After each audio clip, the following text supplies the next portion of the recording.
खेलने के बाद समाज सेवा के जरिए अब राजनीति की सीढ़ी पर पहुंचने वाले बरेली के जिला उपाध्यक्ष संजीव सक्सेना इस समय हमारे साथ मौजूद हैं। संजीव सक्सेना अभी हाल ही में समाजवादी पार्टी के जिला उपाध्यक्ष बने हैं। इनको सीधे सीधे हाईकमान की संस्तुति से यहाँ जिला अध्यक्ष बनाया गया है। कहा जाता है राजनीतिक गलियारों में संजीव सक्सेना के बारे में कहा जाता है कि ये बड़े समाज सेवी हैं और कोरोना काल से लेकर के अन्य जो है कई मुद्दों पर जो है समाज सेवा के कार्यों में हमेशा आगे रहते हैं। संजीव सक्सेना जी से आगे की रणनीति और समाजवादी पार्टी की नीतियों को लेकर के बातचीत करेंगे। ये आपका समाचार भारत में बहुत बहुत स्वागत है। धन्यवाद, आपका भी बहुत बहुत धन्यवाद। मैं आपसे जानना चाहूँगा, आप सरकारी नौकरी में रहे लंबे टाइम, आप सियासत की पारी खेलना चाह रहे हैं, तो सियासत में आने का मकसद क्या रहा? सियासत में आने का मकसद यही है कि मैं जनता की सेवा कर सकूं और अच्छे काम करूं जिससे लोग मुझे जाने। और अगर बात की जाए समाज सेवा की, कुछ लोग अपने आप कुछ समाज सेवी कहलाने पसंद करते हैं।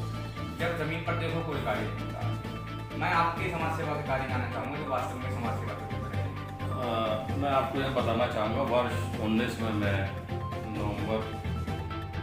30 नवंबर 19 को मैं विभाग से रिटायर हुआ। उसके बाद अचानक ये कोरोना जैसी बीमारी पैदा हो गई। उसमें मेरे द्वारा कई कार्य किए गए और जैसे गरीबों को खाना बांटना है, मास्क पहुंचाना है, मैंने ये कार्य बहुत फल बांटना है, सारे कार्य करे, कपड़े तक बांटे हैं मैंने उन लोगों को। ये मेरा कार्य रहा। उसके बाद कोरोना काल में आज भी ज़्यादा निकला तो है नहीं कहीं, लेकिन जब भी निकला हूँ तो मैं इन कामों के लिए निकला हूँ और अमर उजाला फाउंडेशन का उन्होंने मुझे मेंबर भी बनाया। अगर हम बात करें तो बरेली के जो सियासी गलियारों में आपका एकदम नाम पिछले दिन सुनना है, काफ़ी चर्चा में आप हैं। ये सब आपको कैसे हो पाया? एक महीने के अंदर इतनी आपने जो है ख्याति कैसे प्राप्त कर ली? क्या कारण रहा? मैं समाजवादी, वैसे तो मैं वेयरहाउसिंग कॉर्पोरेशन में रीजनल मैनेजर से रिटायर हो। मैं वर्ष 92 से समाजवादी पार्टी से जुड़ा हुआ हूँ। हाँ, समाजवादी पार्टी की विचारधारा डॉक्टर लोहिया और माननीय नेताजी मुलायम सिंह यादव जी के विचारों से हमेशा ही मुझे अच्छे लगते थे। मैं उनसे प्रेरित रहा और इसी कारण मैं उनसे हमेशा से ही जुड़ा हुआ हूँ। और इत्तेफाक ऐसा हुआ, रिटायरमेंट के बाद मुझे उच्च स्तर से जिला उपाध्यक्ष का पद मिला है, जिसको मैं निभाऊंगा। और मुझे ये निर्देश भी हैं माननीय अखिलेश यादव जी के कि आप जोड़िए सबको, रूठों को मनाना है, सबको जोड़ना है और सबको संग लेकर चलना। जो आपकी बिरादरी है मैं खुल करके कह सकता हूँ कि इस समय जो हिंदुत्व के नाम पर सारी जातियों को बीजेपी ने इकट्ठा कर दिया है, उनमें अगर हम कायद बिरादरी को भी देखें तो वो सबसे ज़्यादा बीजेपी की तरफ प्रभावित है इस समय। ऐसे में बीजेपी की काट करने के लिए मैं जिला बरेली के से संबंधित बात करना चाहूँगा। बीजेपी से कितना कैश आप जोड़ना चाहेंगे? जिस कैंडिडेट को भी टिकट मिलेगा उसके लिए हम लोग अपनी बिरादरी के जो आप कह रहे हो कैश जोड़ने के लिए भरसक प्रयत्न करेंगे कि ज़्यादा से ज़्यादा वोट हमारी समाजवादी पार्टी। आपको राष्ट्रीय अध्यक्ष जी की संस्तुति से बनाया गया है और आपका भव्य स्वागत भी वादा कहा जाएगा। राष्ट्रीय अध्यक्ष जी को आपसे बहुत सी अपेक्षाएं होंगी। एक महीने में अभी तक फिलहाल आपने अपने कुछ प्रयासों को जोड़ा, कितने लोग जुड़े? सैकड़ों लोग इससे जुड़े, सैकड़ों लोग जुड़े और लगातार लोगों के फोन आ रहे हैं, इससे जुड़े और ये चलता रहेगा। अभी शुरुआत है और सबको जोड़ दें। बात करें राजनीति, जो आपका सरकारी नौकरी का सफर था, अब वो राजनीति के पड़ाव पर आ गया है। अब राजनीति के इस पड़ाव को आप कहाँ तक ले जाना चाहेंगे?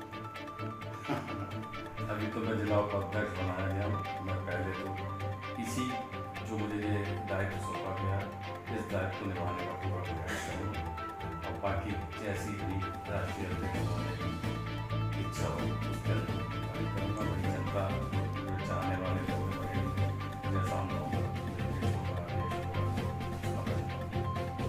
अगर बात की जाए तो बीजेपी को काउंटर करने के लिए आप जनता में किस तरीके से जा रहे हैं और जनता को क्या क्या मैसेज दे रहे हैं? समाजवादी पार्टी को लेकर के क्या मैसेज यही है कि देखिए बीजेपी ने सिवाय धोखा देने के कुछ नहीं करा, मैनिफेस्टो के हिसाब से कोई काम नहीं करा।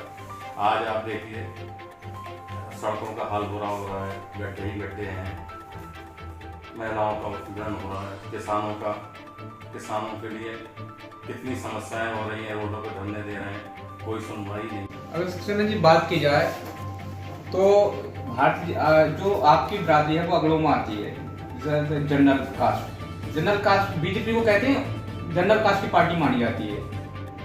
आप समाजवादी पार्टी में आए हैं तो अपनी जो बिरादरी है उसको किस तरीके से समाजवादी पार्टी से जोड़ने का काम करेंगे?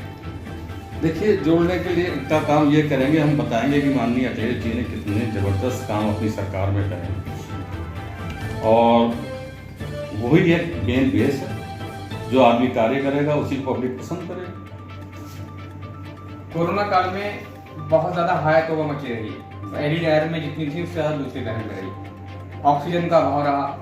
सरकार कहती है कि हम कोई ऑक्सीजन की कमी से नहीं मरा है, बाकायदा संसद में ये सरकार ने बोला।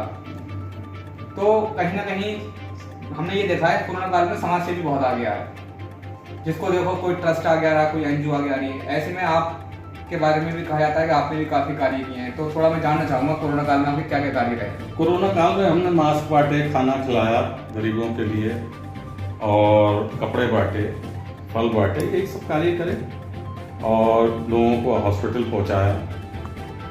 तो हॉस्पिटल की तो स्थितियाँ बहुत ही दयनीय रही, जो और वास्तविकता ये है ना कहीं सिलेंडर मिल रहा है, ना ऑक्सीजन सिलेंडर मिल रहा है, लोगों को भर्ती करने की समस्याएं हैं। यहाँ तक कि आपने देखा हो बीजेपी के नेताओं को ही दिल्ली जाना पड़ा, वहाँ भी बेड नहीं मिले। केसर सिंह जी की इसी हवा में मौत हो गई। तो इसमें क्या, ये तो झूठों की पार्टी है ऐसा बीजेपी। अब आपको क्या लगता है अखिलेश यादव जी जो जिस तरीके की रणनीति बनाकर चल रहे हैं उत्तर प्रदेश में सरकार लाने के लिए, वो सफल हो पाएगी? बिल्कुल होगी सफल, क्यों नहीं होगी। कहीं अखिलेश यादव जी की जो रणनीति है वो पिछली बार से चेंज हुई है। मुलायम सिंह जी के दौर की पार्टी अलग होती थी, एक नारा दिया गया नई हवा है नई सपा, इसका क्या मतलब है? नई हवा है नई सपा है। नई हवा नई सपा से मतलब यही है कि भाई हम लोगों ने यूथ को जोड़ा है बहुत ज़्यादा और हम लोग उस दिशा में वर्क कर रहे हैं अपने काम। अब आप जब से आपको जिला उपाध्यक्ष बनाया गया है बरेली का, क्या क्या गतिविधियां डेली हो रही हैं, कहाँ कहाँ जा रहे हैं? हम जगह जगह जा रहे हैं, नेत्र कार्यालय में बैठ रहे हैं और अपने क्षेत्र में भी जा रहे हैं। अभी फिलहाल जो भी अभी जन आक्रोश पार्टी में भी मैं बहड़ी से लेकर आंवला तक रहा लगातार। नहीं है, पेट्रोल के दाम की वृद्धि हो गई, 100 रुपये लीटर हो गया, ये सब चल रहा है। ये सब चीज़ें बहुत गलत हैं। ये माननीय अखिलेश जी की सरकार आई तभी इन पर कंट्रोल। आपको समाजवादी पार्टी की सरकार बनती हुई दिखाई दे रही है और कितनी सीटें आपको समाजवादी पार्टी का? हम तो 403 सीटों पर जीतने का प्रयास करेंगे। आपको पता है परसों हमारी जन आक्रोश रैली पीलीभीत से केशव देव जी द्वारा स्टार्ट की गई है।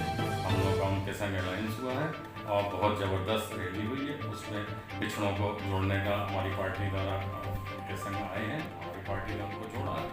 उस वोट बैंक का भी हमको फायदा मिलेगा। हम 403 सीटों पर जीतेंगे। सक्सेना जी कुछ मैसेज देना चाहेंगे मीडिया के माध्यम से जनता को? बिल्कुल, मैं चाहता हूँ कि सभी धर्मों को जोड़ते रहें हम लोग और वर्ष 22 में माननीय अखिलेश यादव जी की सरकार बने। सारे धर्मों से, हिंदू मुस्लिम सिख ईसाई से मेरी अपील है कि ज़्यादा से ज़्यादा संख्या में उनको वोट देंगे और उनको मुख्यमंत्री बनाएंगे। जय समाजवाद। तो ये थे हमारे साथ बरेली के समाजवादी पार्टी के जिला उपाध्यक्ष संजीव सक्सेना। इनका साफ कहना है कि मैं समाजवादी पार्टी का सच्चा सिपाही हूँ और पार्टी की नीति और विचारों को लेकर के जनता के बीच जा रहा हूँ। और सपा के राष्ट्रीय अध्यक्ष हैं अखिलेश यादव, उन्होंने मुझे जो भी निर्देश और आदेश जिम्मेदारी दी है उसका मैं बखूबी पालन करूंगा और सपा की सरकार बनाने के लिए पूरी जी जान से मेहनत करूंगा। समाचार भारत के लिए बरेली से Altamas. Hey there. Subscribe to my channel. And also press this bell icon. So you never miss any new updates, cause whenever we upload new video you will get a notification on your phone.